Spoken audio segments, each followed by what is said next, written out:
Сәлеметсіздер ме, құрметті тыңдаушылар. Біздің келесі тақырыбымыз педагогтың кәсіби дамуы. Тақырып бойынша кіріспе бөлім, негізгі бөлімде мектеп көшбасшылығы және бөлінген көшбасшылық, стратегиялық көшбасшылық және басқару, мұғалімдердің дамуын қолдау және қорытынды бөлімін қарастыратын боламыз. Педагогтың кәсіби дамуы. Бұл мұғалімнің өзінің кәсіби құзыреттілігін үнемі жетілдіріп отыруы, білім беру сапасын арттыру жолында жаңа тәсілдер мен білімдердің өзгеруі. Бүгінгі таңда білім беру жүйесі өзгермелі, сондықтан мұғалімдердің тек білім беруші ғана емес, көшбасшы, стратег, тәлімгер болуы талап етіледі. Және де педагогтың кәсіби дамуы бойынша бұл үдерісте мектеп басшылығы, басқару стратегиялары мен мұғалімдері қолдау жүйелері үлкен рөл атқарады.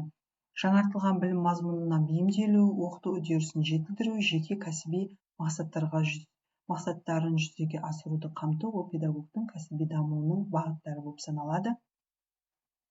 Және мектеп көшбасшылығы ұғымы. Жалпы мектеп көшбасшылығы бұл білім беру мекемесінің мақсаттарына жету жолында адамдарды біріктіріп, бағыттап отыратын басқару мен ықпал ету процесі. Негізгі ерекшеліктері визия мен миссияны қалыптастыру, педагогикалық ұжыммен тиімді жұмыс жасау, оқу процесін жетілдіру, оқушылар мен ата-аналарға оң әсер ете білу. Және де мектеп басшысы стратегиялық шешімдер қабылдайды, мұғалімдердің кәсіби дамуын қолдайды, жаңашылдыққа жол ашады. Және де мектеп көшбасшылығы және бөлінген көшбасшылық ұғымын айтатын болсақ, бөлінген көшбасшылық дегеніміз ол көшбасшылықтың тек бір тұлғада, яғни мысалға мектеп директорында емес, мектептегі әртүрлі педагогтар мен қызметкерлер арасында таратылып, бірлескен шешім қабылдауға негізделген модель болып саналады. Негізгі принциптері ынтымақтастық пен сенім, жауапкершілікті бөлу, бірлескен мақсатқа ұмтылу. Артықшылықтарына келетін болсақ, педагогтардың белсенділігі мен мотивациясы артады, командалық рух қалыптасады, жаңашылдық пен шығармашылыққа жол ашылады. Мектеп көшбасшылығы және бөлінген көшбасшылық. Әрбір мұғалім өз ортасында көшбасшы бола алады. Бұл тек басқару емес, әсер ету, шабыттандыру және өзгеріс енгізу қабілеті. Педагог көшбасшысының белгілері өз ісіне сенімділік пен жауапкершілік, кәсіби дамуға ұмтылу, басқаларды қолдау және ынталандыру, оқу процесіне жаңашылдық енгізу болып саналады. Ал көшбасшы педагогтың рөлі өз әріптестеріне үлгі болу, оқушылардың әлеуетін ашу, мектептің мәдениетін қалыптастыру.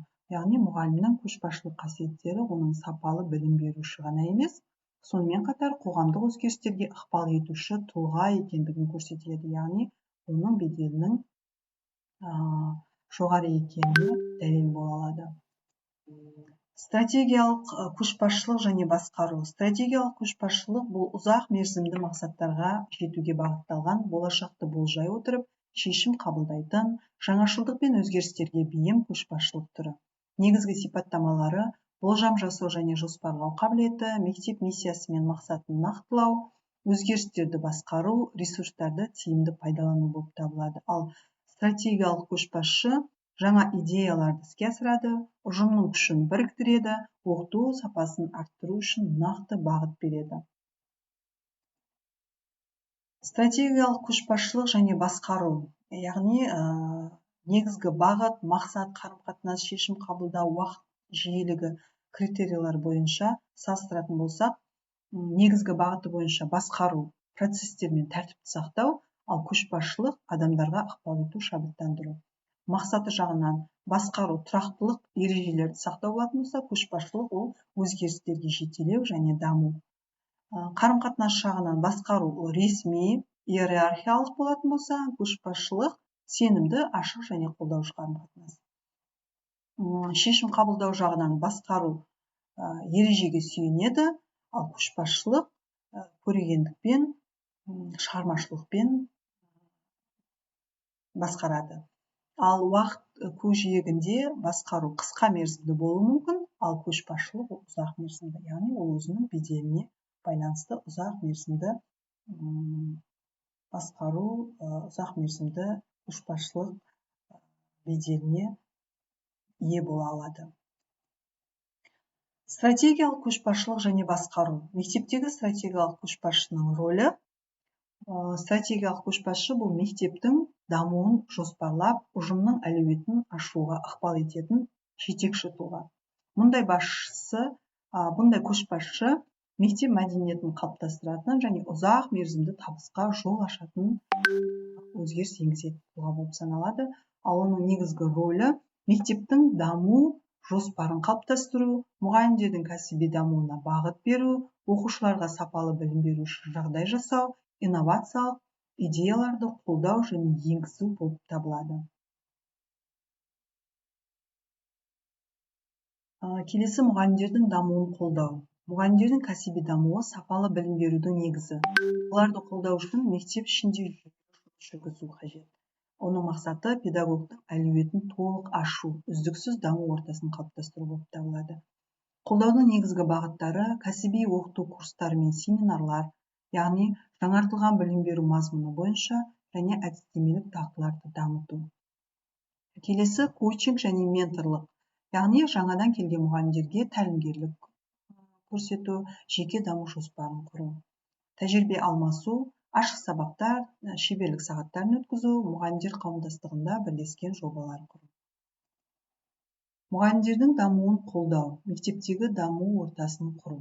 Мұғалімдердің кәсіби дамуын тиімді іске асыру үшін қолайлы даму ортасы қажет. Және де бұл орта олардың тәжірибе алмасуына, үйренуіне және өсуіне жағдай жасайды. Бірінші, ынталандырушы атмосфера, яғни қолдау, сенім және еркіндік. Екінші, әдістемелік қолдау. Пән бірлестіктері, әдіскерлер және әдістемелік кеңестер беру. Көшбасшының қолдауы мектеп әкімшілігінің бағыт-бағдар беруі және кері байланыс орнатуы. Келесі, технологиялық және материалдық база, яғни оқу құралдары, цифрлық ресурстар, оқытудың технологиялары тағы басқа. Мұғалімдердің дамуын қолдау, педагогтың кәсіби өсу жолдары. Кәсіби өсу жолдарының негізгі түрлері курстар мен тренингтерге қатысу, яғни жаңартылған бағдарламалар, критериалды бағалау, цифрлық сауаттылық, ғылыми әдістемелік жұмыстар, зерттеу жүргізу, конференцияларға қатысу, мақала жазу. Жоба және шығармашылық жұмыстар, инновациялық оқыту әдістерін енгізу, ал өз бетінше білім алу, кітап оқу, онлайн курстар, кәсіби блогтар. Келесі, жетекшілік пен менторлық, яғни басқа мұғалімдерге үлгі болу, тәжірибе бөлісу. Және де соңғысы кәсіби өсу, яғни мұғалімнің өз білімін, білігін және дағдыларын үнемі жетілдіруі. Бұл үздіксіз даму үдерісі болып саналады. Тақырып бойынша қорытындылайтын болсақ, педагогтың кәсіби дамуы бұл білім беру сапасын арттырудың, оқушылардың әлеуетін ашудың және мектептің табысты жұмыс істеуінің негізгі тетігі болып саналады.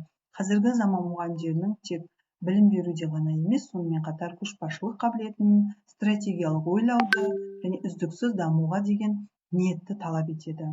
Мектеп ішінде тиімді көшбасшылық пен қолдау жүйесі болған жағдайда педагогтар шын мәнінде дамып, өз мүмкіндіктерін толық жүзеге асыра алады. Лекция аяқталды. Рахмет, сау болыңыздар.